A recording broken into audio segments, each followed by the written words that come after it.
دوسرے سوال کی طرف آئیں کہ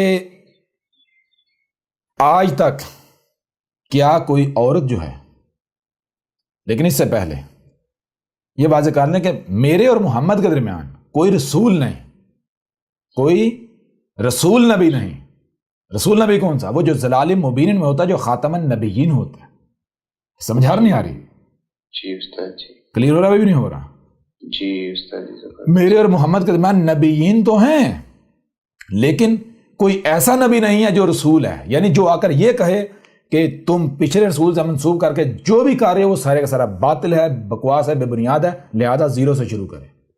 وہ کون ہوگا؟ وہ میرے اور عیسیٰ کے درمیان کوئی نہیں ہے۔ سمجھا نہیں آ رہی؟ وہ یہ کہا تھا آنا خاتم النبیین لا نبی بعدی، کا میں خاتم النبیین ہوں، میرے بعد کوئی نبی خاتم النبیین نہیں۔ کب تک؟ جی استاد جی، پھر صرف اتنا نہیں کہا میرے اور عیسیٰ کے درمیان کوئی نبی نہیں۔ کون سا نبی؟ خاتم النبیین۔ جی سمجھ آ رہی ہے بھی نہیں آ رہی؟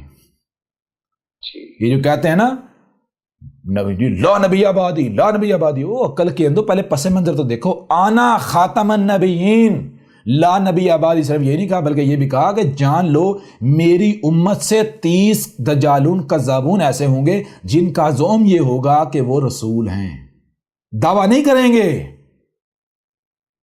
ملاٹے کہتے ہیں 30 نبوت کا دعویٰ کریں گے، اور کسی عقل کے اندھو اور بے وقوفو اور جھوٹو مکارو کہاں لکھا ہوا ہے 30 جو ہے وہ نبوت کا دعویٰ کریں گے؟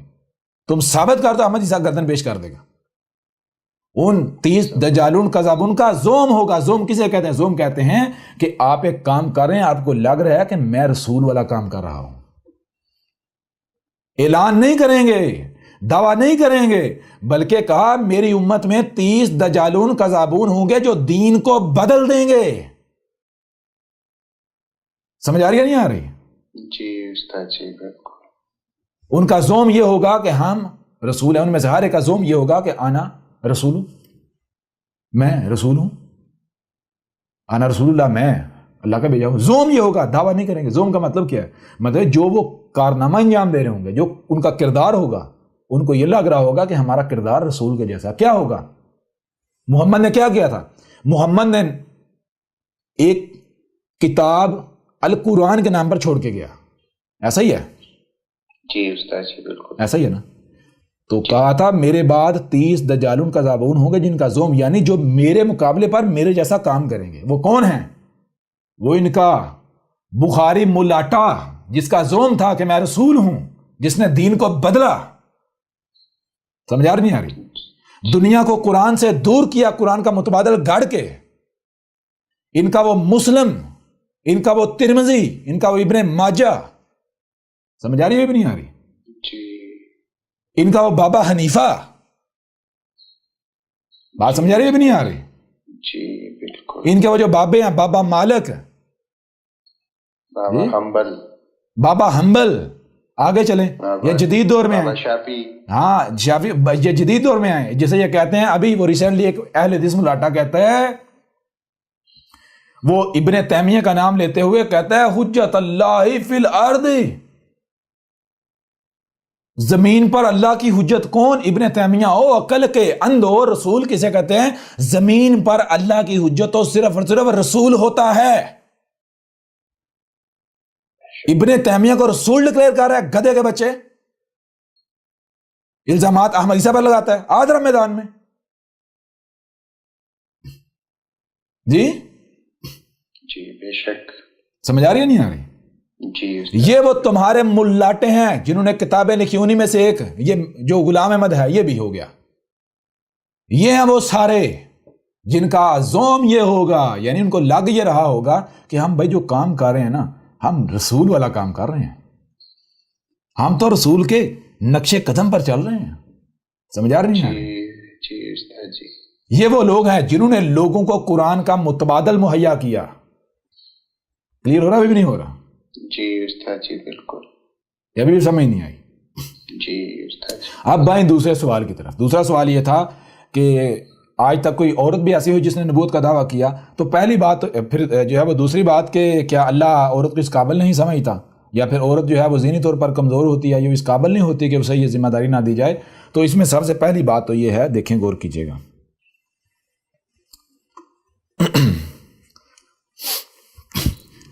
آپ نے کہا دعویٰ تو رسول کے علاوہ کوئی کر ہی نہیں سکتا، رسول کے علاوہ کوئی دعویٰ کر ہی نہیں سکتا، دعویٰ صرف رسول کرتا ہے، اس کے علاوہ جو ہوتے ہیں ان کو علماء کہا جاتا ہے، رہنما کہا جاتا ہے، عربوں کی زبان میں نبی کہا جاتا ہے، سمجھا رہی نہیں آ رہی؟ جی استاد جی، ان کا آگے یہ نہیں کہنا ہوتا بھائی میں رسول ہوں، میں اللہ کا بھیجا ہوں، نہیں، ان کا کام یہ ہوتا ہے کہ وہ لوگوں کے اوپر حق واضح کریں، رہنمائی کریں لوگوں کی، سمجھا رہی نہیں؟ اسی طرح جیسے رسول نے کی، کلیئر ہو رہا بھی نہیں ہو رہا؟ جی استاد جی بالکل۔ تو اس دوران جو کہ حق کسی نہ کسی حد تک موجود ہوتا ہے، جب تک وہ نبیین آتے ہیں تو لوگ خود ہی پہچان لیتے ہیں کہ ان میں سے حق والا کون ہے، لیکن جب رسول آتا ہے اس وقت ضلال مبین ہوتی ہیں، اس وقت زبان سے بتانا لازم ہوتا ہے، اور رسول بھی آتا یہ نہیں کہتا میں رسول ہوں، بلکہ رسول ساری دعوت پہنچانے کے بعد جا کر کہتا ہے میں رب کا بھیجا ہوا ہوں، تاکہ کسی کے لیے کوئی عذر یا بہانہ نہ رہے، ٹھیک ہے جی؟ جی استاد جی بالکل۔ اچھا، پہلی بات تو یہ دعویٰ تو کوئی کر نہیں سکتا رسول کے علاوہ۔ دوسری بات، یہ ذمہ داری دیکھیں، یہ جو ذمہ داری ہے، میں آپ سے سوال کرتا ہوں، موجود ہے یا نہیں موجود؟ جی، میں آپ سے سوال کرتا ہوں، یہ ایک ایسی ذمہ داری ہے جو سننے میں دیکھنے میں بہت آسان ہے، ٹھیک ہے نا؟ یہ ایک ایسی ذمہ داری ہے جو دنیا کی سب سے خطرناک ترین ذمہ داری ہے، سب سے مشکل ترین ذمہ داری ہے۔ میں آپ سے سوال کرتا ہوں، اگر آپ میں 20 کلو وزن اٹھانے کی استطاعت ہے اور آپ کے اوپر لاد دیا جائے 100 کلو، تو یہ آپ کے اوپر احسان ہوگا یا ظلم ہوگا؟ ظلم ہوگا۔ جی، ظلم ہوگا یا نہیں ہوگا؟ جی۔ اگر دنیا کی کوئی بھی عورت یہ سمجھتی ہے کہ وہ اس ذمہ داری کو ادا کر سکتی ہے، پورا کر سکتی ہے، تو میدان میں آ جائے، کسی نے روکا تھوڑا ہی ہے۔ جی، یعنی میں سلیکشن کی بات کرتی ہوں نا کہ سلیکٹ کیسے ہوگا؟ نہیں، میں وہی بات کروں، دیکھیں نا کون کیوں کرتا ہے، کون کیوں کرتا ہے؟ یعنی اللہ کی طرف سے جو سلیکشن ہوتی ہے وہ مردوں کی ہی کیوں ہوتی ہے؟ میں وہ ابھی آپ کے اوپر سارا واضح کرتا ہوں نا، میں سارا واضح کرتا ہوں، وہ میں اب جو سوال کیا تھا میں آگے چل کے کروں گا، ٹھیک ہے نا؟ دیکھیں، سب سے پہلی بات تو یہ ہے کہ ایک گاڑی ہے، ایک گاڑی ہے، اس میں بظاہر جو ٹائر ہیں انجن کی نسبت ان کی کوئی ویلیو نہیں نظر آتی نظر؟ نہیں۔ لیکن اگر انجن یہ سمجھنا شروع کر دے کہ سارا کچھ میں ہی ہوں، ٹائروں کی کوئی اوقات نہیں، کوئی ویلیو نہیں، تو کیا ٹائروں کے بغیر انجن کسی کام کا ہے؟ نہیں نا؟ اسی طرح اگر ٹائر یہ سمجھنا شروع کر دیں کہ بھائی میرے بغیر جو ہے وہ، یعنی کہ میں ہی سب کچھ ہوں، میرے بغیر کسی کو کوئی ویلیو نہیں ہے، جی، تو کیا ٹائر اپنے دعوے میں سچے ہو سکتے ہیں؟ نہیں۔ بات کرنے کا مطلب کیا ہے؟ مطلب یہ ہے یا مقصد یہ ہے کہ ہر چیز کو کسی نہ کسی مقصد کے لیے تخلیق کیا گیا، ہر چیز کو، ہر شے کو کسی نہ کسی مقصد کے لیے تخلیق کیا گیا، مقصد کے لیے تخلیق کیا گیا، اس کی تخلیق کی گئی اس کے مقصد کو مد نظر رکھتے ہوئے، اس کی تخلیق کی گئی اس کے مقصد کو مد نظر رکھتے ہوئے۔ اور رب نے کیا کیا ہے؟ غور کیجیے گا، رب نے احسان کیا ہے، رب نے ظلم نہیں کیا، رب نے جس میں جتنی استطاعت تھی، جو جس لائق تھا، جو جس اہل تھا، رب نے اس کو اسی کے مطابق خلق کیا، اسی کی ذمہ داری کے مطابق اس کے اندر صلاحیتیں رکھیں، ٹھیک ہے نا؟ اب غور کیجیے گا، اب اگر کوئی بندہ یہ سمجھتا ہے کہ نہیں بھائی میں یہ نہیں یہ کام کر سکتا ہوں، تو رب نے کہیں پر بھی یہ نہیں کہا کہ تم نہ کرو، ٹھیک ہے جی، تم نہ کرو۔ رب کہتا ہے کہ اگر تم دیکھو، رب کہتا ہے میں کسی بھی نفس پر اس کی استطاعت سے بڑھ کر بوجھ نہیں لادتا، ذمہ داری عائد نہیں کرتا، ٹھیک ہے جی۔ اب سوال یہ پیدا ہوتا ہے کہ یہ کون طے کرے گا کہ بھائی مجھ میں یا آپ میں یا فلاں میں استطاعت کتنی ہے؟ اب یہ دو چیزیں ہیں، پہلی چیز کہ آپ اپنے آپ کو اس کے آگے سرنڈر کر دے، جھکا دے، جس نے آپ کو کریٹ کیا، اس نے کریٹ کیا تو اس کو پتا ہے اس نے آپ کو کیسا کریٹ کیا ہے، ٹھیک ہے جی۔ اس لیے اس سے بہتر کوئی نہیں جانتا کہ آپ میں کتنا بوجھ اٹھانے کی صلاحیت ہے، آپ کون سی کتنی ذمہ داری اٹھانے کی استطاعت رکھتے ہیں۔ اب اگر آپ خود کو اس کے آگے سرنڈر کر دیتے ہیں تو نتیجہ کیا نکلے گا؟ نتیجہ یہ نکلے گا کہ دنیا کی کوئی طاقت آپ کو ناکام نہیں کر سکے گی، آپ ذلیل نہیں ہوں گے، آپ کو مشکل کا سامنا کرنا نہیں پڑے گا۔ ٹھیک ہے، بات سمجھ آ رہی نہیں آ رہی؟ جی استاد جی۔ اچھا، ایک چیز دوسری چیز یہ ہے غور کیجیے، دوسری چیز یہ ہے کہ آپ اپنے آپ کو رب کے آگے سرنڈر کرنے کو جائے آپ خود طے کریں، کہیں جی مجھ میں اتنا بوجھ یا اتنا وزن اٹھانے کی استطاعت ہے۔ چھوٹی سی مثال میں آپ کے سامنے رکھتا ہوں۔ مثال کے طور پر ایک بڑا سا قافلہ ہے لوگوں کا جا رہا ہے، اس میں بھی ہیں، آپ بھی ہیں، بہت سارے لوگ ہیں، جا رہے ہیں۔ رستے میں جناب ایک سونے کا پہاڑ آتا ہے، لوگ کہتے ہیں بھائی سونا اٹھا لو، جتنا جتنا کوئی اٹھا سکتا ہے اٹھا لو، یعنی جس میں جتنی استطاعت ہے وہ سونا اٹھا لے۔ ٹھیک ہے جی، میں دیکھتا ہوں بھائی میں آرام سے 50-60 کلو 70 کلو یا 80 کلو وزن اٹھا سکتا ہوں۔ ٹھیک ہے جی، اتنا اٹھا سکتا ہوں، میری جہاں تک نظر جا رہی ہے وہاں تک رستہ صاف ہے، بڑی آسانی سے وہاں تک لے جا سکتا ہوں۔ لیکن کیا میری منزل یہی ہے؟ میری منزل 8 کلومیٹر یا 10 کلومیٹر یا 15 یا 20 کلومیٹر دور ہے یا 1000 کلومیٹر دور ہے جی، وہاں تک مجھے نظر آ رہا ہے، وہاں تک تو مجھے یعنی کہ میں واقعتاً اتنا بوجھ اٹھا کے لے جا سکتا ہوں، اتنا وزن اٹھا کے اتنا گول اٹھا کے لے جا سکتا ہوں۔ لیکن جو رستہ مجھ سے چھپا ہوا ہے، آگے کیسے حالات ہیں، موسم کیسا ہے، کہیں چور ڈاکو تو نہیں ہے، کوئی ناکہ تو نہیں رستے میں لگا ہوا، کہیں رستے میں کوئی ایسا تو نہیں کوئی چوری کے الزام میں پکڑ لے جی، کوئی بارڈر آنا ہے، کیا ہونا ہے جی، یہ تو نہ پتا۔ لہذا میں کیا کرتا ہوں، میں دیکھتا ہوں کہ بھائی کیا کوئی ایسا ہے جو چھپا ہوا ہے، جو مجھ سے چھپا اس کا علم رکھتا ہے جی، جو مجھ سے چھپا ہوا ہے وہ اس کا بھی علم رکھتا ہے۔ تو میں کہتا ہوں کیا بھائی کوئی ایسا ہے کہ جو نہ صرف ظاہر بلکہ باطن کا بھی علم رکھتا ہے جی؟ تو اگر غور کیجئے گا، اگر کوئی کہتا ہے ہاں میں ہوں، تو آپ اسے پوچھتے ہیں کہ مجھے یہ بتاؤ میں کتنا سونا اٹھا کر اپنی منزل پر لے جا سکتا ہوں؟ وہ آپ کو کہتا ہے صرف 100 گرام، صرف 100 گرام۔ اب بازار دیکھا جائے بھائی میں ہٹا کٹا 70-80 کلو وزن 6 فٹ قد، بھائی 100 گرام وہ تو ایک پیدائشی بچے کے جو ہے وہ جیب میں ڈال دیا جو اسے نہیں پتا چلے گا جی۔ لیکن میں کیا کرتا ہوں، میں اپنے آپ کو سرنڈر کر دیتا ہوں۔ کیونکہ بھائی مجھے نہیں پتا آگے جو غائب ہے وہ کیا ہے، چھپا ہوا کیا ہے۔ ٹھیک ہے نا؟ اگر یہ 100 گرام کہہ رہا ہے تو یہ حق ہے، کیونکہ اسے پتا ہے آگے جو چھپا ہوا۔ اب لوگ کیا کرتے ہیں، وہ میں 100 گرام اٹھاتا ہوں گولڈ، باقی کوئی 20 کلو، کوئی 30 کلو، کوئی 40 کلو، کوئی 50 کلو، کوئی 100 کلو۔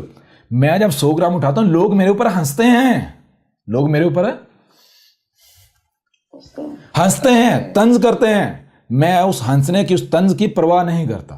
میں 100 گرام اٹھاتا ہوں، جیب میں ڈالتا ہوں، چلنا شروع کرتا۔ اب ہوتا کیا، جیسے ایسے چلتے جا رہے ہیں، جس نے 100 کلو اٹھایا تھا پسینوں کوئی حال نہیں، اس میں سے 20 کلو پھینکنا پڑا۔ اس طرح کرتے کرتے آگے گئے، تھکاوٹ سے چور، پسینے سے چورو چور۔ کسی نے 40 کلو اٹھایا تھا، اس کے پاس 10 کلو رہ گیا جی، سمجھ آ نہیں آ رہی؟ جناب 20 کلومیٹر سفر طے کیا، 30 کلومیٹر سفر طے کیا، آگے کیا ہوا، آگے جناب لگا ہوا ہے ناکا۔ آگے کیا لگا ہوا ہے؟ ناکا۔ وہ دیکھتے ہیں کہ بھائی جس کے پاس بھی 100 گرام سے زیادہ گولڈ ہے، ٹھیک ہے جی، یا جس کے پاس بھی گولڈ ہاتھوں میں اٹھایا ہوا یا جیبوں میں ویزیبل نظر آ رہا ہے کہیں بھی، تو اس کو روک لیتے ہیں۔ جس کے پاس ان کو محسوس نہیں ہوتا کہتے ہیں بھائی تو جا، تو جا۔ اب وہاں کیا ہوتا ہے، وہاں میں گزر جاتا ہوں اور باقی سارے کے سارے پکڑے جاتے ہیں۔ آؤ بھائی، چھتر پڑتے ہیں، گولڈ بھی آتا ہے، لتر بھی کھاتے ہیں، مرتے بھی ہیں، گردے میں کٹواتے ہیں، اور میں ہنستا کھیلتا آرام سے منزل پر پہنچتا تھا، کوئی مجھے پریشانی نہیں ہوتی۔ ٹھیک ہے جی؟ یہ بات کیوں کی؟ یہ بات اس لیے کی کہ اگر آپ اپنے آپ کو اپنے رب کے آگے سرنڈر کر دیتے ہیں، آپ کہتے ہیں اے میرے رب، میں اگر ظاہر کو دیکھوں تو ظاہر کی بنیاد پر میں اس ذمہ دار کی بھی اٹھا سکتا ہوں، میں یہ بھی کر سکتا ہوں، میں وہ بھی کر سکتا ہوں، میں ایسا بھی کر سکتا ہوں، ویسا بھی کر سکتا ہوں۔ ٹھیک ہے جی؟ لیکن یہ میں ظاہر کی بنیاد پر کہہ رہا ہوں، مجھے نہیں پتا باطن کیا ہے. تو العلیم الحکیم ہے. ٹھیک ہے جی، تو نہ صرف ظاہر بلکہ باطن کا بھی علم رکھنے والا ہے. لہٰذا اے میرے رب، جو باطن ہے، ظاہر کے ساتھ ساتھ جو باطن ہے اس کو سامنے رکھتے ہوئے میرے حق میں فیصلہ سنا، بتا، یا میرے اوپر اتنا لاد، وہ ذمہ داری عائد کر، وہ لاد جس کو میں اٹھانے کی استطاعت رکھتا ہوں. اب اگر آپ خود کو اپنے رب کے حوالے کر دیں گے تو رب آپ کے اوپر جو ذمہ داری عائد کرے گا وہ بالکل گویا کہ ایسا ہے جیسے آپ نے کپڑے اپنے جسم پر کیری کیے ہیں. کیا کبھی آپ کو لگا کہ آپ نے بوجھ اٹھایا ہوا ہے جو کپڑے پہنے ہوتے ہیں؟ نہیں.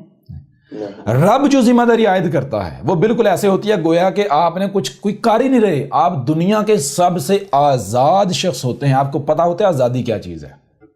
ابھی سمجھا رہی ہے بھی نہیں آ رہی؟ جی. ٹھیک ہے. اچھا، اس کے برعکس اگر کوئی یہ کہتا ہے، غور کریں، اگر کوئی یہ کہتا ہے جی مجھ میں یہ استطاعت ہے، میں یہ کر سکوں، میں وہ کر سکوں، تو رب کیا کہتا ہے؟ رب کہتا ہے بھائی میں تو ہر کسی پر اتنا ڈالوں گا جتنی اس میں استطاعت ہے. اب اگر تم کہتے مجھ میں اتنی استطاعت ہے، ٹھیک ہے، یہ لو اٹھاؤ، یہ لو جی. اب ایسا کرنے والا پھر بعد میں چیخیں مارتا ہے، چلاتا ہے. کلیئر ہو رہا بھی نہیں ہو رہا؟ روتا ہے، پھر ذمہ داری الٹا رب پر ڈال دیتا ہے، کہتا تیرا قصور ہے، یا تیرا ہی قصور ہے جی. جب تجھے پتا تھا میں نہیں اٹھا سکتا تو زبردستی میرے اوپر لاد دیتا. تو رب کہتا ہے میں نے تو کہا تھا، جب تیری اپنا شوق تھا، تیری اپنی خواہش تھی، تو مجھے کیا اعتراض تھا جی؟ جب تو کہہ رہا تھا یار اب تو غلط ہے، میں سچا ہوں، تو ٹھیک ہے، اپنے آپ کو سچا ثابت کر کے دکھانا. سمجھا رہے بھی نہیں آ رہی؟ یہاں وہ آیت بھی آ جاتی ہے، وہ آیت نکالیں جی. یہ آیت بھی آپ کو سمجھ آ جائے گی اور آپ کو یہ جواب بھی بہت آسان طریقے سے مل جائے گا. سورہ البقرہ کی آیت نمبر 286 ہے، لا یکلف اللہ نفسا الا وسعہا. لا یکلف اللہ، اللہ جو ہے وہ کسی ایک بھی نفس کو اس کی وسعت سے زیادہ اس کا مکلف نہیں بناتا. ٹھیک ہے جی. لیکن آگے کیا ہے؟ لہا ما کسبت و علیہا ما اکتسبت. وہی بات، اگر آپ اپنے آپ کو اللہ کہہ کے سرنڈر کرتے ہیں، اے میرے رب، اے میرے اللہ، تو طے کر مجھ میں کتنی استطاعت ہے. لہذا جب اپنے آپ کو رب کہہ کے سرنڈر کرتا ہے، رب اتنے کا مکلف بناتا ہے جتنی اس میں استطاعت ہے. وہ بندہ ایسا جیسے آزاد ہے، کچھ کر ہی نہیں رہا، عیاشی گویا کر رہا ہے. آگے کہا لہا ما کسبت و علیہا ما اکتسبت. اسی کا ہے جو اس نے کرتوت کیا، اسی کا ہے جو کرتوت اس نے کیا. سمجھا نہیں آ رہی؟ جو کسب اس نے کیا وہ اسی کا ہے، نہ صرف اسی کا، وَعَلَيْهَا مَا اکتسبت، اور جو اس کسب کی وجہ سے، اس کے اس کرتوت کی وجہ سے رد عمل آئے گا وہ بھی اسی کے اوپر آئے گا، وہ بھی اسی کے اوپر آئے گا. لہذا اگر کوئی یہ سمجھتا ہے کہ بھائی میں یہ کر سکتا ہوں، میں وہ کر سکتا ہوں، رب کہتا ہے بھائی کر لے، طے کر لے تو نے کیا کرنا ہے. لیکن یہ جان لے بعد میں جب اس کا رد عمل آئے گا تو وہ تیرے اوپر آئے گا. یہ وہ چیز ہے جو شروع سے احمد عیسیٰ سمجھاتا ہے. یہ آیت بھی سامنے رکھ کے کہ بھائی جو کہا جاتا ہے صرف وہی کرو، جان بوجھ کے یہ یعنی کہ یہ نہ کرو یہ ادھر بھی اس کے ساتھ پنگا، اس کے ساتھ پنگا. شروع سے احمد عیسیٰ نے کہا کہ آپ اس طرح دعوت دو جیسے میں دے رہا ہوں، دیکھو مجھے دیکھو جی. کسی کے سامنے آپ کو اپنے آپ کو واضح کرنے کی ضرورت نہیں ہے. آپ جو ہے فیک آئیڈیز بناؤ، ان آئیڈیز سے آپ جس کو اپنے سگے بھائی کو اپروچ کرنا چاہتے ہو اسے اپروچ کرو، ہم سائے کو اپروچ کرنا چاہتے ہیں اپروچ کرو، لیکن خود سامنے جا اپنا آپ کسی کے اوپر واضح نہ کرو. لیکن نہیں جناب، شوق ہے ہم دلائل دیں گے اور لوگ متاثر ہو جائیں گے اس علم سے. ٹھیک ہے بھائی کرو، پھر موجیں کرو. سمجھ آ رہی نہیں آ رہی؟ تو اب یہ جب حقائق راز واضح ہوتے ہیں تو کیا ہوتا ہے؟ ربنا لا تؤاخذنا ان نسینا او اخطانا ربنا ولا تحمل علینا اصرا کما حملتہ علی الذین من قبلنا. کیا کہا یہاں؟ یہ کہا جائے ربنا لا تؤاخذنا ان نسینا، یعنی کہ ہمارے رب ہماری پکڑ نہ کرنا اس صورت میں کہ اگر ہم بلکڑ پان میں کچھ ایسا کر بیٹھیں.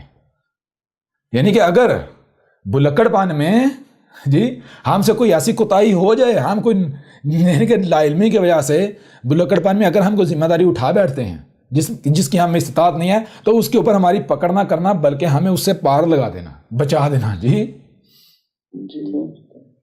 او اخطانا، اور کیا ہے، اور اگر کوئی ہم سے ایک خطا ہو جاتی ہے، یعنی کہ نہ چاہتے ہوئے کوئی غلطی ہو جاتی ہے، تو اس پر بھی ہماری پکڑ نہ کرنا، ہمیں جو ہے بچا لینا.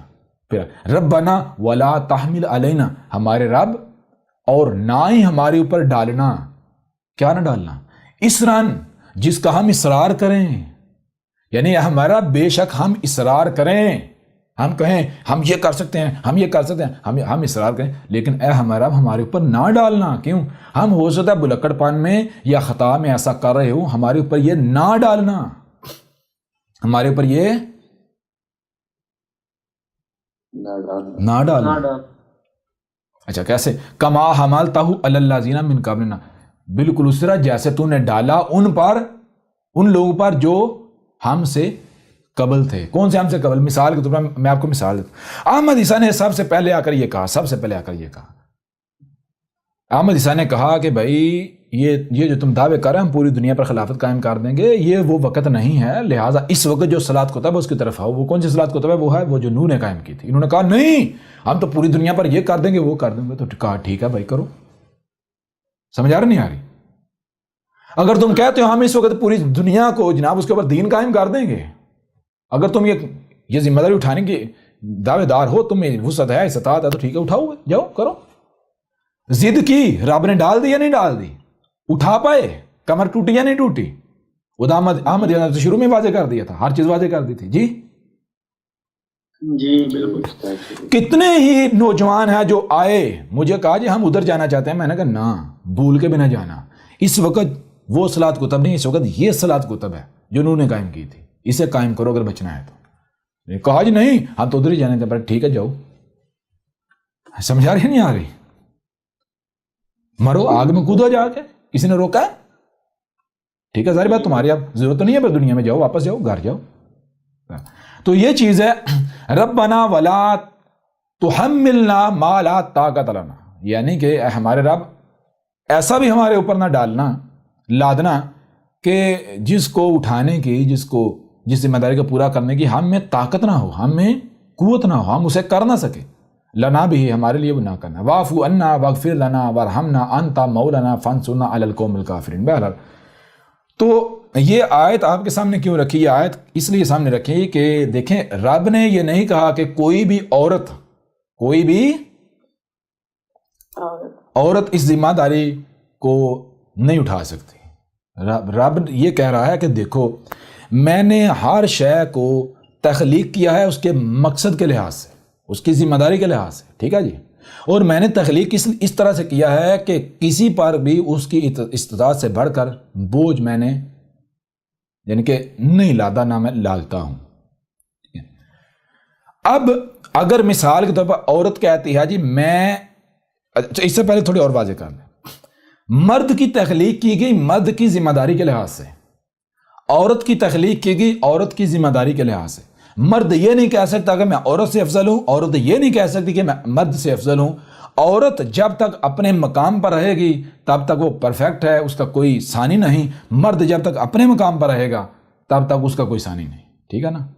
عورت اپنے مقام پر رہے گی، مرد اپنے مقام پر رہے گا. عورت مرد کی معاونت کرے گی مرد کے مقصد میں، مرد عورت کے مقصد میں اس کی معاونت کرے گا، دونوں کامیاب رہیں گے.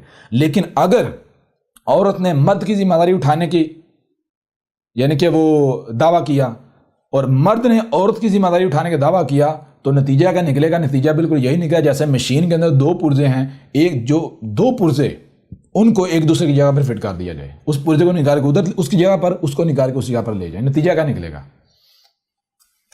آپ خود بتا دیں.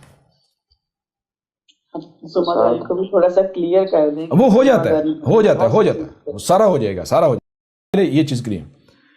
یہ اعتراض دیکھیں، یہ اعتراض تب کرنا چاہیے کہ بھائی عورت کو یہ ذمہ داری کیوں نہیں دی گئی، اور یہ اعتراض تب کرنا چاہیے جب یہ ذمہ داری ایسی ہے کہ یہ ذمہ داری پوری کرنے سے آپ کو ٹاپ کا کریڈٹ ملے گا، ٹاپ کا درجہ ملے گا، اور آپ کو جس ذمہ داری کی اس ذمہ داری کو ادا کرنے سے آپ وہ درجہ نہیں ملے گا، انعام وہ نہیں ملے گا. سمجھ آ نہیں آ رہی؟ اس کو دوبارہ بتائیں کیا ہے. یعنی مثال کے طور پر آپ تب یہ کہہ سکتے ہیں کہ بھائی میں یہ نہیں وہ کام کرنے کی صلاحیت رکھتا، میں نے وہ کرنا ہے. آپ کو یہ تب کہنا چاہیے جب یہ ہو کہ بھائی اس کام کرنے سے درجہ بلند درجہ ملے گا، اور یہ جو آپ کو ذمہ داری دی گئی کام ہے اس سے درجہ بلند نہیں ملے گا، نیچے والا درجہ ملے گا. تو آپ کہہ سکتے ہیں بھائی میں بلند درجے کا طلبگار ہوں یا طلبگار ہوں. جی کلیئر ہو رہا نہیں ہو؟ لیکن ذرا غور کریں. اب پہلی چیز یہ ہے کہ یہ ذمہ داری انتہائی سخت ہے، اس میں انتہائی مضبوط اعصاب ہونے چاہیے. آپ نے دیکھا پوری دنیا آپ کی دشمن ہے، گالیاں، الزامات، تہمتیں، ملامتیں، دیکھ نہیں رہے آپ؟ ہم تجھے قتل کر دیں گے، ہم یہ کر دیں گے، ہم وہ کر دیں گے. اس کے لیے جو بڑے بڑے اپنے آپ کو فن یہاں سمجھتے ہیں ان کے اعصاب جو آپ دے جاتے ہیں. یہاں سے آپ سمجھ لیں ملک کا آرمی چیف ہے، ایک فتویٰ اس کے اوپر لگا ہے وہ سارے مولوی پکڑ کے اس نے اندر دے دیے. جی سمجھ آ رہی نہیں آ رہی؟ تو پھر احمد عیسیٰ ہے نا، پھر دنیا میں وہ کون سی عورت ہے کہ جس کو اگر مثال گالیاں دی جائیں تو آگے سے چپ رہے؟ جی بڑے بڑے ہونا چاہیے نا، جو یہ سمندری اٹھائے گا اس کو پتا ہوگا نا کہ پارٹ آف دا جاب ہے. میں نے اس کی طرف نہیں دیکھنا، میں نے تو صرف پڑھتے رہنا ہے آگے آگے جو میری سمندری میں نے اس کو پورا کرنا ہے. تو گالیوں سے تو پھر اس کو کوئی فرق نہیں نا. تو میں وہی تو بات کہہ رہا ہوں، اس کے لیے انتہائی مضبوط اعصاب کا مالک ہونا پڑے گا. اس کے لیے پھر آپ کو پوری دنیا کا جو ہے وہ پوری دنیا کا ساتھ جو ہے وہ پنگا لینے کے لیے لینے کی جو آپ کے اندر صلاحیت ہونی چاہیے. اگر کوئی بھی عورت سمجھتی ہے کہ میں یہ کر سکتی ہوں تو میری پیاری سسٹر، میری پیاری بہن، رب نے کہیں پر بھی یہ نہیں کہا کہ کوئی عورت اس ذمہ داری کو نہ اٹھائے، یہ نہیں کہا. ٹھیک ہے نا، منع نہیں کیا. رب نے یہ واضح کر دیا ہے کہ میں نے یہ جو ذمہ داری ہے، یہ ذمہ داری صرف اور صرف مرد جو ہے وہ اٹھا سکتا ہے، عورت اس کی اہلیت نہیں رکھتی، کیونکہ عورت کو میں کسی اور مقصد کے لیے خلق کیا ہے. ٹھیک ہے نا. پھر ایک اور چیز ہے، مرد بھی یہ ذمہ داری جو ہے عورت کی معاونت کے بغیر اس کے لیے انتہائی مشکل ہو جاتا ہے. سمجھ آ رہی ہے نہیں آ رہی؟ عورت کی معاونت کے بغیر مرد کے لیے اس ذمہ داری کو اٹھانا انتہائی مشکل ہو جاتا ہے. کلیئر ہو رہا نہیں ہو رہا؟ تو اگر مرد یہ ذمہ داری اٹھاتا ہے تو اس میں جو عورت ہوتی ہے اس کا یوں سمجھے اتنا ہی یا اس سے زیادہ کردار ہوتا ہے. اور میں اس سے بھی زیادہ کردار ثابت کرتا ہوں. ایسا جو شخص رسول اس کو وجود، اس کو جنم کون دیتا ہے؟ عورت نہیں دیتی. وہی تو کہ رسولوں کو عورت جنم تو دے سکتی ہے لیکن رسول نہیں ہو سکتی. نہیں کہ تو آپ بن لینا، کسی نے روکا تھوڑی ہے.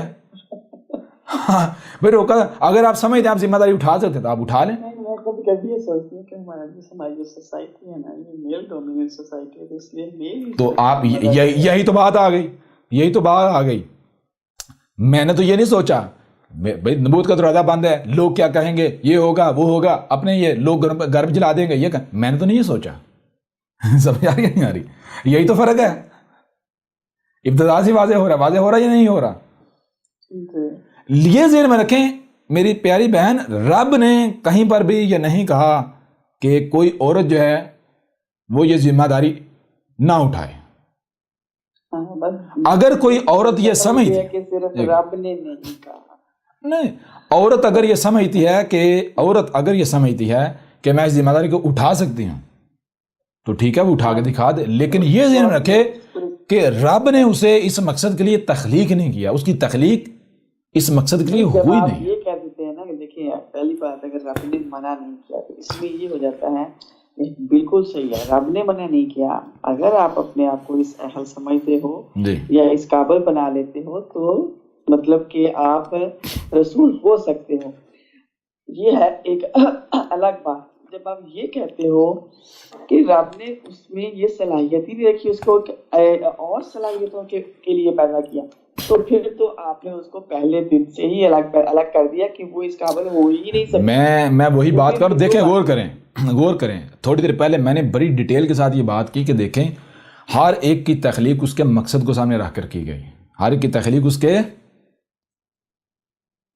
ہاں جی میں نے وہ بات آپ کی ایک منٹ اچھا غور کیجئے گا. دیکھیں یہ جو ذمہ داری ہے غور کریں. میں پہلے آپ کو بتایا، اگر غور کریں آپ میں وزن اٹھانے کی استطاعت ہے 50 کلو، آپ میں وزن اٹھانے کی استطاعت کتنی ہے؟ 50 کلو اٹھانے کی استطاعت ہے. ٹھیک ہے جی. جی. اور آپ اگر دعویٰ کرتے ہیں میں 100 کلو اٹھا سکتا ہوں تو ٹھیک ہے اٹھا لیں, اٹھا کے دکھا دیں. لیکن اگر رب آپ کے اوپر یہ لادتا ہے 100 کلو, رب ظلم کرے گا.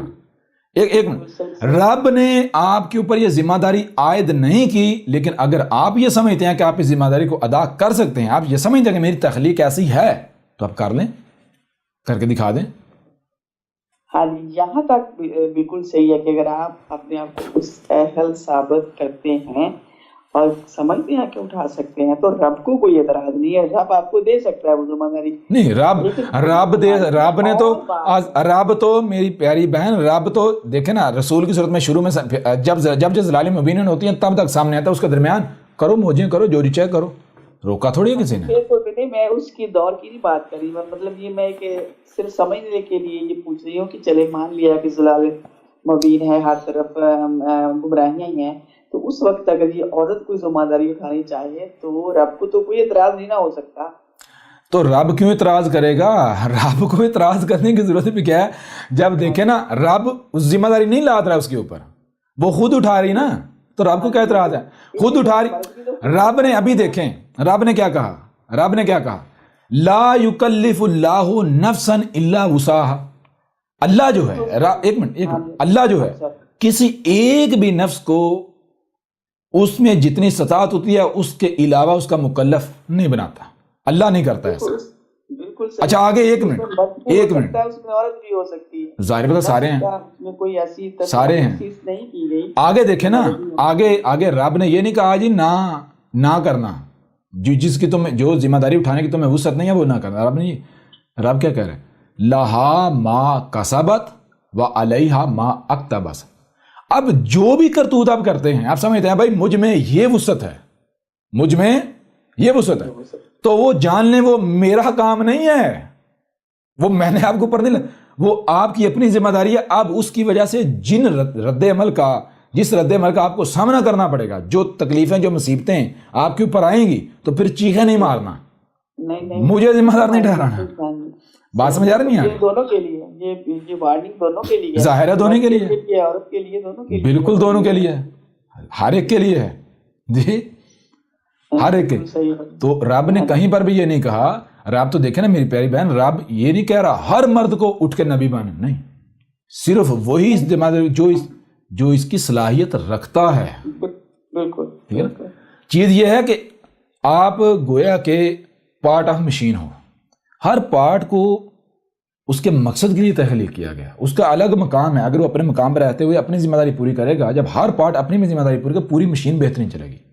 اگر کوئی پارٹ اپنی ذمہ داری چھوڑ کر دوسرے پارٹ کی ذمہ داری کی طرف نظر کرتا ہے, تو نہ وہ اپنی ذمہ داری پوری کر پائے گا, نہ دوسرے کو کرنے دے گا. نتیجہ کیا نکلے گا؟ بات سمجھ نہیں آ رہی؟ چیز یہ ہے کہ اگر تو جناب یہ کہا جائے کہ یہ کام کرو گے تو آپ کو 10 لاکھ ملیں گے, اور یہ کرو گے تو آپ کو 5 لاکھ ملیں گے, لہٰذا آپ نے 10 لاکھ والا نہیں, آپ نے 5 لاکھ والا کرنا ہے, تو پھر تو ظلم ہے. آپ کہہ سکتے ہیں بھائی مجھے کیوں 5 لاکھ, میں 10 لاکھ والا بھی کر سکتا ہوں, میں 10 لاکھ کما سکتا ہوں, آپ یہ کہہ سکتے ہیں. لیکن جب رب نے جو اجر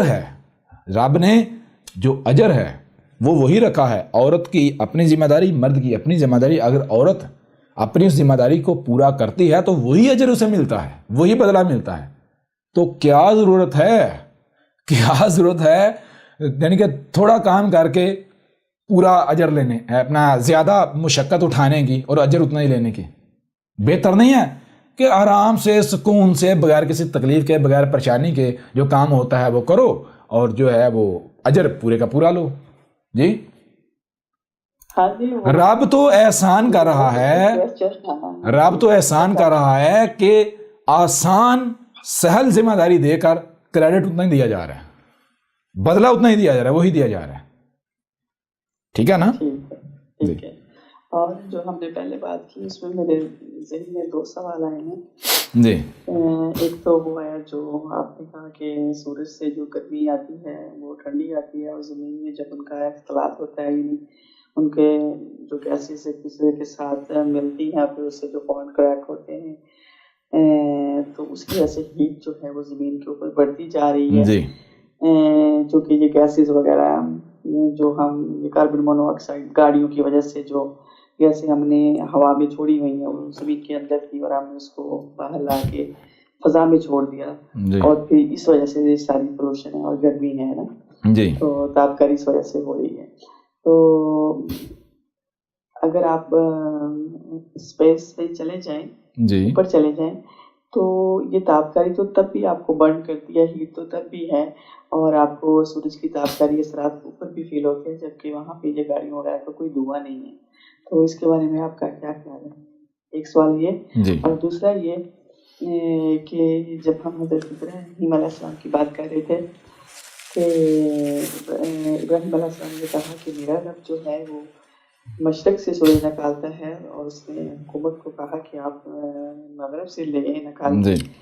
تو آپ نے یہ مینشن کیا کہ اس وقت ابراہیم کا ایک مطلب باطن کا نالج نہیں تھا, یعنی ایک اس کو ظاہری دیکھ رہا تھا. جی آپ نے کہا تھا بالکل. ہاں جی.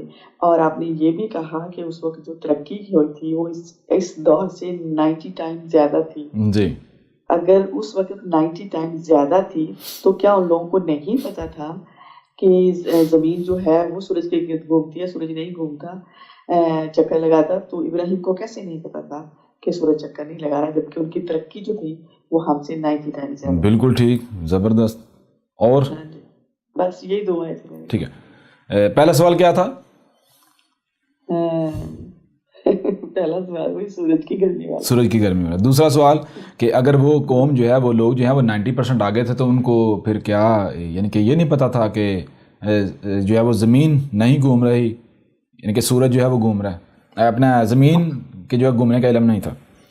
تو میری پیاری بہن, یہ ہم پہلے بار بار یہ بات واضح کر چکے ہیں کہ ایک دور جو آیا ہے, جو دور ابراہیم سے کچھ عرصہ قبل سٹارٹ ہوا ہے اور وہاں سے لے کر یہ چلا ہے, یہ اس کا اینڈ ہوا ہے سلیمان علیہ السلام کے وقت. ٹھیک ہے, یہ وہ دور تھا جب جو ٹیکنالوجی تھی وہ صرف جو سٹیٹس ہیں ان کے پاس تھی, جو صرف جو ریاستیں ہیں ان کے پاس تھی, عوام کے پاس کچھ نہیں تھا. عوام کو ٹیکنالوجی کو نہیں استعمال کرنے دیتے تھے, عوام کو تو سنگاتے بھی نہیں تھے. ٹھیک ہے نا, جو بھی تحقیقات ہوتی تھی, جو بھی تجربات ہوتے تھے, جو کچھ بھی ہوتا تھا اس سے عوام کو 100% غافل رکھا جاتا تھا. عوام جو ہے اس کو غلام یعنی پتھر کے طور میں رکھا ہوا تھا. اور جو سٹیٹس تھیں وہ چونکہ بادشاہتیں تھیں, ٹھیک ہے, نسل آگے چلتی تو بادشاہتیں نہیں چاہتی تھیں کہ عوام جو ہے وہ ہمارے مقابلے پر آ جائے. ٹھیک ہے نا, لہٰذا یہ راز, یہ چیزیں تب پتہ چلتی ہیں جب یہ راز, یہ چیزیں جو ہیں یہ لٹریچر میں آئیں, عوامی سطح پر آئیں, اوپنلی آئیں. تو اس دوران یہ ہوتا تھا کہ کوئی بھی سائنٹسٹ, کوئی بھی شخص جو ہے اگر وہ سٹیٹ کا راز لیک کرتا ہے, پبلک کرتا ہے, تو اس کی سزا انتہائی سخت تھی. ٹھیک ہے نا, یہ چیز ذہن میں رکھنی ہے. جس وجہ سے اس وقت جو سٹیٹس تھیں, ریاستیں تھیں, ان کے پاس ٹیکنالوجی تھی, اور اس طرح آل فرعون حکومت کے پاس ٹیکنالوجی تھی, عوام کے پاس نہیں تھی. یہ جو بابل والے ہیں, بابل والے, ان کے پاس حکومت اور اسٹیٹ کے پاس جو ہے وہ ٹیکنالوجی تھی, عوام کے پاس کچھ نہیں تھا. عوام وہی جو ہے وہ جاہل کے جاہل, اور بالکل کسی چیز کا نہیں پتا.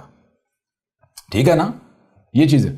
اب جب سلیمان آیا تھا تو داؤد کی وفات کے بعد جب سلیمان کو اقتدار منتقل ہوا تو سلیمان کے دو جو وزیر تھے, وہ واحد دو وزیر تھے جنہوں نے سلیمان کو قائل کیا تھا کہ یہ جو ٹیکنالوجی آپ کو ملی ہے وراثت میں اپنے والد سے, اور یہ حکومت ملی ہے, تو یہ اس لیے ہے کہ آپ رعایا کی فلاح کا کام کریں. انہوں نے کہا تھا کہ باقی جتنے بھی سٹیٹس ہیں وہ ٹیکنالوجی کے اوپر سانپ کی طرح جو ہے وہ چوکڑی مار کے بیٹھی ہوئی ہیں. ٹھیک ہے نا, آپ کو اگر یہ اسباب رب نے دیے ہیں تو اس لیے دیے ہیں کہ آپ اپنی رعایا کو اس کے فوائد دیں. تو سلیمان نے کیا کیا, سلیمان نے پھر اس چیز کو یعنی پبلک کیا فرسٹ ٹائم. ٹھیک ہے نا, سلیمان نے اس ٹیکنالوجی کو جب پبلک کیا تو پبلک کرنے کا نتیجہ یہ نکلا کہ بیماریاں بڑھنا شروع ہو گئیں, یہ طرح طرح کی ہلاکتیں جو ہے وہ آنا شروع ہو گئیں. اور اس وقت تک جو ہے وہ سلیمان کے اس وقت تک احساس نہیں ہوا جب تک کہ سلیمان کے اپنے ہاں ایک جو ہے وہ عیبدار بچہ پیدا نہیں ہوگا. ٹھیک ہے, جب سلیمان کے اپنے ہاں عیبدار بچہ پیدا ہوا تو اس وقت سلیمان کے کان کھڑے کہ ایسا کیسے ہو سکتا ہے, میرا رب جو ہے وہ عیبدار خلق کرے. میرے تو والد بتاتے رہے کہ میرا رب جو ہے وہ سبحان ہے, وہ تو فرق نہیں کرتا. جی یہ کیسے ہو سکتا ہے؟ یہ میرے رب کی حکم. لہٰذا اس وقت پھر سلیمان نے جتنے بھی یعنی سائنٹسٹ تھے، میڈیکل فیلڈ کے جو لوگ تھے بڑے بڑے، ان کو جمع کیا کمیٹی سے، ان کا تحقیقات کرو، یہ بچہ پیدا ہوا تو ایسے ہوا کیا. انہوں نے پھر جب تحقیقات کر کے رپورٹ سامنے رکھی تو انہوں نے کہا بھائی یہ بشر جو ہے، یہ ہیومن باڈی ہے تو کیمیکل فارمولا ہے، ٹھیک ہے نا. تو جو کیمیکل آپ اس کو فراہم کریں گے تو اس سے وہی بنے گا. انہوں نے بتایا اس کی ساری جو وجہ کیا ہے، وجہ ہے یہ رزق، خوراک، ٹھیک ہے نا. یہ جینیٹیکلی موڈیفائڈ بیج ہیں، یہ سارا کچھ ہو رہا ہے، یہ کھاد ہے، یہ سارا کچھ جو آپ پبلک آپ نے کیا ہوا ہے. تو پھر سلیمان نے اسی وقت کہا تھا اے میرے رب. نہ صرف سلیمان نے وہ جو مارکیٹیں تھی گاڑیوں کی اور یہ ساری جدید یہ ختم کر دی فوری، یعنی کہ وہ ایمرجنسی لگا دی، بلکہ ساتھ سلیمان نے کہا جیسے مثال کے طور پر آپ ایک ایسے کارخانے میں کام کرتے ہیں جو کارخانہ زہر بناتا ہے دوائی کے نام پر، آپ کو کہا جاتا ہے بھائی یہ کارخانہ زہر بنا رہا، آپ نہیں مانتے، آپ کہتے ہیں نہیں بھائی یہ تو مسیحا ہے. لیکن کل کو آپ کا اپنا بچہ بیمار ہوتا ہے، اسی کارخانے کی دوائی سے آپ کے بچے کی ڈیتھ ہوتی ہے، تو مجھے کہتا ہے پھر آپ مانیں گے یا نہیں مانیں گے؟ پھر نہ صرف مانیں گے بلکہ آپ کی کیفیت یہ ہوگی کہ اگر میرے پاس اتنی طاقت آ جائے کہ میں اس فیکٹری کو جلا سکوں تو میں اس فیکٹری کو جلا کر راکھ کر دوں، میں اس کے مالک کو مار دوں. سمجھ آ نہیں آ رہی؟ یہ آپ کے جذبات ہوں گے، یہ کیفیت ہوگی. بالکل اسی طرح اس وقت سلیمان کی یہ کیفیت بنی کہ اے میرے رب مجھے ملکن عظیمہ دے. ملک کہا یعنی کہا مکن دے، ملکن عظیمہ یعنی کہ مجھے ایسے اسباب و وسائل دے مزید کہ میں پوری دنیا کے اوپر قبضہ کر کے میں پوری دنیا کو اس فساد سے پاک کر دوں. ٹھیک ہے نا؟ یعنی کہ آج بے شک سٹیٹس کے پاس یہ ٹیکنالوجی ہے، لیکن کل کو آہستہ آہستہ یہ پبلک ہو جائے گی. پبلک ہوئی تو زمین تو تباہ ہو جائے گی. لہذا سلیمان نے پھر پوری دنیا کو اس فتنے سے پاک کیا تھا. ٹھیک ہے نا؟ تو یہ چیز ہے جس وجہ سے اب ابراہیم کوئی لینڈ لارڈ تو تھا نہیں جی نہیں. پھر اس میں یہ ایک اور کویسچن ہو جاتا ہے کہ وہ جو ٹیکنالوجی تھی وہ صرف گورنمنٹ سطح پر تھی جی، تو پبلک کے لیے نہیں تھی، تو آپ اس سے کتنا فساد کر سکتے ہیں؟ صرف گورنمنٹ کا ایک حلقہ بنا کتنے لوگ کے پاس ہوگی چیز نا، اب اس سے کتنا ہم یعنی زمین کا نقصان کر سکتے ہیں جی. دوسری پھر یہ چیز کہ حضرت ابراہیم علیہ السلام تک جب وہ اس کے اثرات ہی نہیں آ رہے تھے، پبلک تک اثرات ہی نہیں تھے، تو وہ کس کو صحیح کرنے کے لیے نکلے تھے؟ دیکھیں سب سے پہلی بات یہ ہے کہ اگر اسٹیٹ استعمال کر رہی ہے تو رب کیا دیکھتا ہے؟ رب انتظار کرے گا کہ کل کو تباہی آئے تو پھر روکے اسے. جی کیا رب ایسا کرے گا؟ اگر ایک منٹ، اگر مثال کے طور پر آپ کی آنکھوں کے سامنے اگر بچے غلط کام کر رہے ہیں، آپ کو پتہ ہے اگر یہ کام جاری رہا تو کل کو گھر بھی جل کر راکھ ہوگا، تو کیا آپ ان کو کرنے آزادی دے دیں گے؟ دیکھیں ہمارے ساتھ 1400 سال تک یہ انتظار ہی ہو رہا ہے، ہم یہاں تک پہنچے تو اب جا کے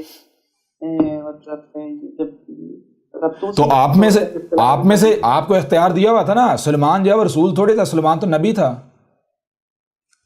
سلیمان تو جیسے آپ کہتے ہیں، سلیمان تو اسی طرح ایک شخص ایک فرد اٹھا تھا بنی اسرائیل میں سے، وہ کوئی رسول تھوڑا ہی تھا، یعنی رسول اللہ و خاتم النبیین تھوڑا ہی تھا. میرا کہنے کا مطلب یہ ہے کہ جب ان تک وہ اثرات تھے ہی نہیں، پبلک تک اثرات نہیں تھے جی، تو پبلک کو کیسے پتہ چلا کہ یہ سارا کچھ ہو رہا ہے، ہمیں اس کے خلاف ہو رہا ہے؟ مثلا میں بات آپ کی یہ نہیں سمجھا، پبلک کے تک اثرات نہیں تو پبلک کو کس چیز کا پتہ چلا؟ یعنی کہ یہ نیچر جو ہے وہ خراب ہو رہی ہے. پبلک کو کہاں پتا تھا؟ اگر پبلک کو پتا ہوتا، ابراہیم کو دیکھیں، ابراہیم کو امام کیوں بنایا گیا؟ ابراہیم کو امام بنایا ہی اس وجہ سے گیا کہ ابراہیم جس معاشرے میں گیا اس نے وہاں جو صلاۃ کتب تھی وہ قائم کی. جہاں ٹیکنالوجی والے سے سامنا ہوا تھا وہاں ابراہیم نے وہ ذمہ داری ادا نہیں کی، وہ نہیں کیا جو بت پرستوں کے درمیان کیا جاتا ہے، جو جاہلوں کے درمیان کیا جاتا ہے. بات سمجھا رہی نہیں آ رہی؟ ابراہیم ایک ملٹیپل دور میں ہوا، کوئی بندہ اس اسٹیٹس کے ریاستوں کے خلاف نہیں تھا، نہیں کھڑا ہوتا تھا، نہ کوئی تھا، نہ کوئی سوچتا بھی تھا. یہ ابراہیم تھا، اور ابراہیم نہیں ہوگا راتوں رات اٹھ کے اسٹیٹ کے سامنے کھڑا ہو گیا، بلکہ ابراہیم کا ایک سفر تھا. ابراہیم کا ایک سفر تھا. چھوٹی سی مثال آج کی مثال لے لیں، واحد احمد عیسیٰ ہے. احمد عیسیٰ کے علاوہ کوئی دوسری شخصیت نہیں ہے جس نے یہ حقائق جو ہے وہ کھول کھول کر سامنے رکھے.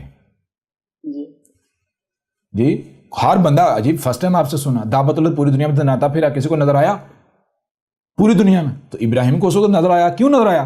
اسی قرآن میں کیا کہا؟ مجھے کیوں ابراہیم کہا جا رہا ہے؟ ابراہیم آنے کا، ابراہیم ہو. سمجھ آ رہی نہیں آ رہی؟ جیسے آج نہ اسی طرح نظر آیا ابراہیم کو، اسی طرح نظر آیا. بار بار یہ بات ہوتی ہے مومن کیا ہے؟ مومن وہ دیکھتا ہے جو ایک عام بشر یا مشرک نہیں دیکھتا. مشرک جو ہے صرف ظاہر دیکھتا ہے. مومن بہت دور تک دیکھتا ہے, باطن دیکھتا ہے. ٹھیک ہے نا. تو ظاہر کے لحاظ سے جو باطن کی ضرورت ہوتی ہے وہ باطن آپ کو ظاہر, یعنی کہ آپ دیکھیں غور کریں, جو کانوں سے سنا جو دیکھا, آپ جب اس کو سمجھتے ہیں تو دماغ کو وہی نتیجہ فراہم کرتا ہے جو ظاہر نہیں ہوتا, جو چھپا ہوا ہوتا ہے. ایسا ہی ہے نا. لیکن سننا اور دیکھنا وہ جو چھپا ہوا ہے وہ دل کا کام ہے. تو ابراہیم نے جو ظاہر دیکھا اسے جب غور و فکر کیا, اسے سمجھا, تو ابراہیم آگے بہت دور جو نتیجہ ہے اس تک پہنچ گیا. اس کے نتائج کل کو کیا نکلیں گے.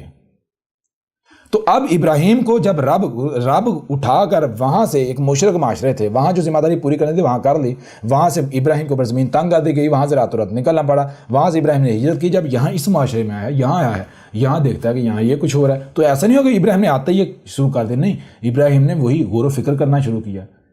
جب غور و فکر کرتا کرتا جب ابراہیم کے اوپر حقائق واضح ہو, تو یہ نہیں ہوا کہ ایک دم سے اٹھ کے ابراہیم نے جو یہ کرنا شروع کیا, اسٹیٹ نے جو ہے ابراہیم کو جو ہے وہ آگے سے اسٹیٹ, کوئی بھی ایک منٹ, کوئی بھی اسٹیٹ ایسے ہی اٹھ کے کسی کو جواب دیتی ہے جی؟ کوئی بھی ریاست ایسے ہی کسی کو اٹھ کے جواب دینا شروع ہو جائے گی؟ اس کے لیے آپ کا اس مقام پر آنا لازم ہے. تو ابراہیم جو ہے, ابراہیم ایک جیسے آپ کہتے ہیں ایک بہت بڑا دماغ تھا. ٹھیک ہے نا, بہت بڑا دماغ تھا. تو ابراہیم نے ان چیزوں کو قریب سے دیکھا, ابراہیم کو مواقع ملے اس سسٹم کے, اس ریاست کے, اس نظام کے کلوز ہونے کے, قریب ہونے سے, قریب سے دیکھنے کے. جیسے چھوٹی سی بات ہے, مثال کے طور پر میں پہاڑ پھاڑتا رہا, مجھے نہیں پتا تھا, میں پہاڑ پھاڑتا رہا, سمجھا نہیں, پہاڑ جو ہے وہ بلاسٹ ان کو پھاڑنا اور سب, تبھی تو مجھے پتا چلا نا. بات سمجھ آ رہی ہے. تو اسی طرح ابراہیم نے جب ان چیزوں کو, ان معاملات کو قریب سے دیکھا, اسے آبزرو کیا, سمجھ آئی, تو پھر ابراہیم نے وہی جو اسٹیٹ لیول کے افراد تھے ان کے اوپر یہ چیزیں واضح کرنا شروع کی, بھئی یہ اصل میں فساد کر رہے ہیں ہم لوگ تو. ٹھیک ہے نا. تو یہ وہ مباحثہ ہے جس کو قرآن جو ہے وہ یہاں پر کوٹ کر رہا ہے. جی, یہاں دوسرا آپ کا سوال, پہلا جو سوال تھا آپ کا کہ اوپر جاتے ہیں تو اوپر ٹھنڈ ہے, یہی آپ نے کہا. میں نے کہا اوپر اگر خلا میں چل جائے تو ہیٹ اور تاپ کا اثرات تو وہاں پہ بھی ہوتے ہیں جو بالکل جاتے ہیں. ایک منٹ یہاں یہ ذہن میں رکھنا ہے. اوپر اگر آپ جہاز لے کر جاتے ہیں تو جہاز گرم نہیں ہوگا, سورج جہاز کے اوپر پڑے گا. ایک منٹ غور کرنا ہے. اوپر آپ جہاز لے کر جائیں گے, جہاز گرم نہیں ہوگا, جہاز کے اوپر باڈی گرم نہیں ہوگی, بلکہ وہ فریز ہو جائے گی ٹھنڈک سے. میں اس کی بات نہیں کر رہی ہوں, اس کے لیے میں آپ کو میں وہی جواب دینے لگا ہوں نا. میں جواب دینے لگا. اگر ہیومن باڈی اوپر جاتی ہے, ہیومن باڈی اوپر جاتی ہے, یا کوئی بھی جاندار اوپر جاتا ہے, تو جب وہ سورج کے سامنے ہوگا, سورج کی ریز آ رہی ہیں تو اسے ہیٹ محسوس ہوگی. کیوں محسوس ہوگی؟ کیونکہ جو سورج سے آنے والی جو ریز ہیں وہ اس کی باڈی میں جب آ کے باڈی سے ٹکرائیں گی, جب باڈی میں داخل ہوں گی تو اس کی باڈی کے اندر جا کے ڈیٹونیٹ ہوں گی. کیونکہ آپ کی باڈی انہی عناصر سے بنی ہے جن عناصر سے سورج کی جو ریز ہیں وہ ڈیٹونیٹ ہوتی ہیں. بات سمجھ آ رہی نہیں آ رہی؟ کلیئر ہو رہا نہیں ہو رہا؟ اس وجہ سے آپ کو ہیٹ محسوس ہوگی. وہ لوہا لے کر جائیں گے, لوہا گرم نہیں ہوگا, کاپر گرم نہیں ہوگا, کوئی بھی لکڑی لے کر جائیں گے, لکڑی گرم نہیں ہوگی. کلیئر ہو رہا نہیں ہو رہا؟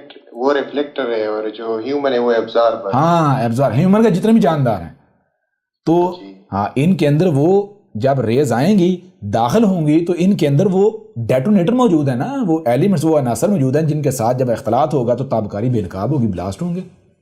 کیونکہ آپ کی باڈی سورج کی ریز سے انرجی بھی تو لے رہی ہے نا, اس کو یوز بھی تو کرنا ہے نا, جی پروسیس کرنا ہے. جی کلیئر ہوا نہیں ہوا؟ جی استاد جی, ایک سوال ہے استاد جی ابراہیم علیہ السلام کے بارے میں. جی, ابراہیم علیہ السلام رسول تھے کہ نبی تھے استاد جی؟ رسول تھے. تو رسول تو دو رسول آتے ہیں, یا اولین میں ایک آخرین میں. رسول آتا ہے جب زلال مبین ہوتی ہیں, یہ ذہن میں رکھنا ہے. ٹھیک ہے نا, جب زلال مبین ہوتی ہیں. اب یہ دیکھنا ہوتا ہے, غور کیجیے گا, اب ہر قوم کو 2 موقع دیے جاتے ہیں, 2 بار موقع دیا, تیسری دی جاتا ہے. پہلی چیز یہ ہوگی. دوسری چیز جو آپ نے ذہن میں رکھنی ہے، وہ دوسری چیز یہ ذہن میں رکھنی ہے میرے پیارے بھائی کہ جب رسول آتا ہے تو رسول آتا ہے، رسول کے آنے کے لیے قانون ہے ضلال مبین کرنا۔ اس وقت اگر قوم جو ہے وہی پتھر کے دور میں رہتی ہے تو ظاہری بات ضلال مبین تو آ گئی، قوم بے شک وہیں کی وہیں ہے، تو رسول تو بھیجا جائے گا نا۔ جی لیکن اگر ضلال مبین آتے آتے تک قوم جو ہے وہی وہ شجرۃ الملونہ جو ہے، یہ چھپی مخلوقات جو متشابہ مخلوقات کا سلسلہ، اس کے پیچھے پڑتے ہوئے دن بدن آگے بڑھتے اتنا آگے بڑھ جاتا ہے کہ ہلاکت سر پہ ہے، تو پھر کیا آئے گا؟ دیکھیں جب ضلال مبین آئیں گی تو اس دوران اگر لوگ ایسی حالت میں نہیں پہنچے کہ عذاب سر پر ہے تو وہ رسول کیا کہلائے گا؟ وہ کہلائے گا بشیر۔ وہ کیا کہلائے گا؟ بشیر۔ اور اگر حالات ایسے ہیں ضلال مبین آ گئی اور عذاب سر پر ہے انسانوں کے اپنے کرتوتوں کی وجہ سے، ہلاکت سر پر ہے، تو وہ جو رسول ہے دو صورتیں بن جاتی ہیں۔ عذاب دینے سے، ایک تو عذاب دینے سے قبل رسول بیس کرنا شرط ہے، ٹھیک ہے، تاکہ حجت کی جائے، کل کو کوئی یہ نہ کہہ سکے اگر تو نے رسول بھیجا ہوتا ہمارے اوپر حق واضح کیا ہوتا ہم مان جاتے اور عذاب سے بچ جاتے، لہذا تو نے رسول نہیں بھیجا اور ہم مارے گئے، قصور سارا تیرا ہے۔ لہذا ایک یہ قانون بنا دیا کہ اس وقت تک عذاب نہیں دیا جائے گا جب تک کہ رسول بیس کر کے حجت نہ کر دی جائے۔ نمبر 2 ضلال مبین ان کا ہونا شرط ہے، ٹھیک ہے نا؟ جی استاد جی، بات سمجھ آ رہی ہے نہیں آ رہی؟ تو جب میرے پر بھی جب عذاب دینا ہوتا ہے اس وقت جو رسول آتا تو وہی ضلال مبین ہوتی ہیں آتا ہے، لیکن وہ رسول پھر نذیر ہوتا ہے، یعنی متنبہ کرنے کا۔ بشیر بھی ہوتا ہے لیکن پہلے وہ نذیر ہوتا ہے۔ پہلے جو شروع میں رسول آتا ہے وہ نذیر بھی ہوتا ہے لیکن وہ پہلے بشیر ہوتا ہے۔ وہ بشیر اور نذیر ہوتا ہے، یہ نذیر اور بشیر ہوتا ہے۔ سمجھ آ رہی نہیں آ رہی؟ جی استاد جی، کلیئر ہوا؟ ابھی بھی نہیں ہو رہا؟ جی استاد جی۔ لیکن جو ابراہیم کے بعد جو آیا تھا، یعنی اس قوم کے بعد، تو نذیر اور بعد میں بشیر کون آیا تھا استاد جی؟ کس قوم میں؟ ابراہیم علیہ السلام کی قوم۔ میرے پر بھی ابراہیم کی قوم جو ہے، دیکھیں ذرا غور کریں، ساری چیزیں ذہن میں رکھنی ہیں۔ وہ چیزیں آپ نے یہ ذہن میں رکھنی ہے کہ ایک قوم ہے، مثال کے طور پر ان کو آسمان، یعنی کہ ایک قوم ہے، ان کی طرف آپ رسول بھیجتے ہیں، وہ دعویٰ کرتے ہیں ہم آسمان و زمین کو ذمہ داری اٹھانے کی صلاحیت رکھتے ہیں، وہی دعویٰ عمل سے کر رہے ہیں، ٹھیک ہے جی، ہم اللہ کے چہیتے ہیں، ہم یہ ہیں وہ ہیں۔ اب ان کی طرف رسول بھیجا جاتا ہے، وہ دعوت کو ٹھکراتے ہیں، نہیں مانتے، ٹھیک ہے، کفر کرتے ہیں، کذب کرتے ہیں، تو کیا زبردستی ان کے اوپر ذمہ داری عائد کی جائے گی؟ نہیں کی جائے گی۔ تو پھر رسول کیا کرے گا؟ رب کیا کرے؟ رب پھر یہ نہیں کہ ان کے اوپر بیٹھا رہے گا اکتفا کر کے، نہیں، بلکہ رب پھر یعنی کہ کوئی اور قوم اختیار کرے گا جو اس کی حال ہے۔ اگر نہیں تو پھر رب خود سے یعنی کہ دیکھے گا کہ کب ایک امت کی ضرورت پیش آئے گی، تو تب تک رب پھر امت جو ہے وہ تیار کرے گا۔ پھر ابراہیم جب ایک اس قوم کی طرف گیا، اس قوم نے ریجیکٹ کر دیا، تو اب ان کی طرف کوئی دوسرا رسول بھیجنے کی تو ضرورت نہیں ہے۔ اب وہ ظاہری بات ہے، اب مارے جائیں گے، ہلاک ہوں گے، آہستہ آہستہ ذلیل و رسوا ہو جائیں گے، اینٹ سینٹ ان کی بجے گی، تو وہ ان کی بج گئی، حالات نے بجا دی۔ ابراہیم نے پھر کیا کیا؟ ابراہیم نے بھی فوکس کیا اپنی اولاد کے اوپر۔ ابراہیم نے جب ابراہیم کا بیٹا جو اسماعیل جب اس قابل ہوا، تو ابراہیم نے اپنے بیٹے اسماعیل کو ان لوگوں کے درمیان بھیجا جو اس وقت یعنی کہ وہ کہہ رہے تھے اے اللہ ہمیں ہدایت چاہیے، ہمیں ہدایت چاہیے، ہمیں ہدایت چاہیے، تو اپنے بیٹے کو بھیجا۔ یہ وہ جو جسے کہتے ہیں ابراہیم نے اپنے بیٹے کی گردن پر چھری چلائی۔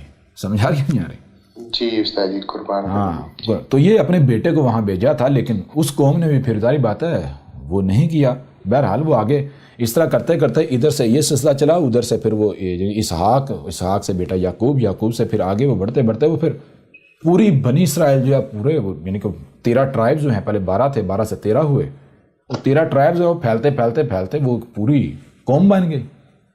تو اس قوم کا پھر جو ہے وہ اس مقصد کے لیے انتخاب ہوا۔ جی استاد جی، تو یعقوب اور جتنے بھی تھے، یعنی یوسف اور اس سے پہلے اسحاق اور اسماعیل، تو یہ نبیین تھے؟ یہ رسول تھے، رسول نبیین تھے، رسول نبی تھے، لیکن یہ خاتم النبیین نہیں تھے، ٹھیک ہے؟ خاتم النبیین نہیں، ہاں، خاتم النبیین نہیں تھے۔ جی، خاتم النبیین صرف وہ ہوتا ہے جو صرف تب آتا ہے جب ضلال مبین ہوتی ہیں۔ سمجھ آ رہی ہے نہیں آ رہی؟ کلیئر ہو رہا نہیں ہو رہا؟ جی، یعنی جیسے مثال کے طور پر ایک پیور ڈی این اے چلا رسول ہے، تو رسول یعنی کہ آپ دیکھیں نا، غور کریں، نمبر ایک رسول کا معنی کیا ہے؟ رسول کا معنی رب کا بھیجا ہوا، رسول اللہ کا بھیجا ہوا۔ تو جو بھی بشر بالکل ویسے وجود میں آئے گا جیسے فطرت کہتی ہے، جو فطرت جسے وجود میں لاتی ہے، تو وہ تو رسول ہے۔ لیکن وہ رسول نہیں ہے جو رسول خاتم النبیین ہے، یا پھر وہ رسول نہیں ہے کہ جس کی ذمہ داری بعد میں نبی بننا ہے، بلکہ اس نے دیکھنا ہے کہ میرے اندر صلاحیتیں کیا ہیں، ان صلاحیتوں کے اعتبار سے اس نے وہ ذمہ داری پوری کرنی ہے. ٹھیک ہے نا؟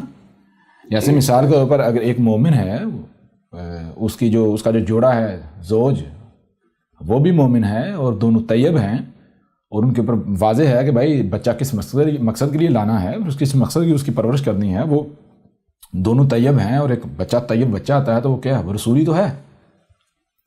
لیکن اس سے یہ نہیں لازم ہو جائے گا کہ وہ رسول نبی ہے یا وہ رسول خاتم النبی ہے. نہیں، یہ نہیں. رسول یعنی وہ رب کا لایا ہوا ہے، تو کل کچھ بڑا ہو کر وہ کیا کرے گا، وہی ذمہ داری اٹھائے گا جس ذمہ داری کے لیے اسے رب وجود میں لایا. سمجھا نہیں آ رہے؟ کلیئر ہو رہا نہیں ہو رہا؟ جی استاد جی. اس کا درجہ، اگر وہ اس ذمہ داری کو جو صلاحیتیں اس میں رکھی، ان صلاحیتوں کے اعتبار سے اس کی جو ذمہ داری اسے وہ پورا کرتا ہے، تو اس کا درجہ وہی ہے جو ایک یعنی کہ نبی رسول کا درجہ ہوتا ہے. ٹھیک ہے نا؟ جی استاد جی. وقت دیکھا جائے گا آپ کس وقت میں ہیں، اس وقت میں کون سی ذمہ داری ہے، یعنی آپ کو صلاحیتیں کیا دی گئی، صلاحیتوں کے اعتبار سے آپ کی ذمہ داری کیا بنتی ہے، یہ ساری چیزیں جو ہے وہ واضح کرتی ہیں. بہرحال سوالات کے جوابات کلیئر ہوئے یا نہیں ہوئے؟ جی استاد جی کلیئر ہو گئے.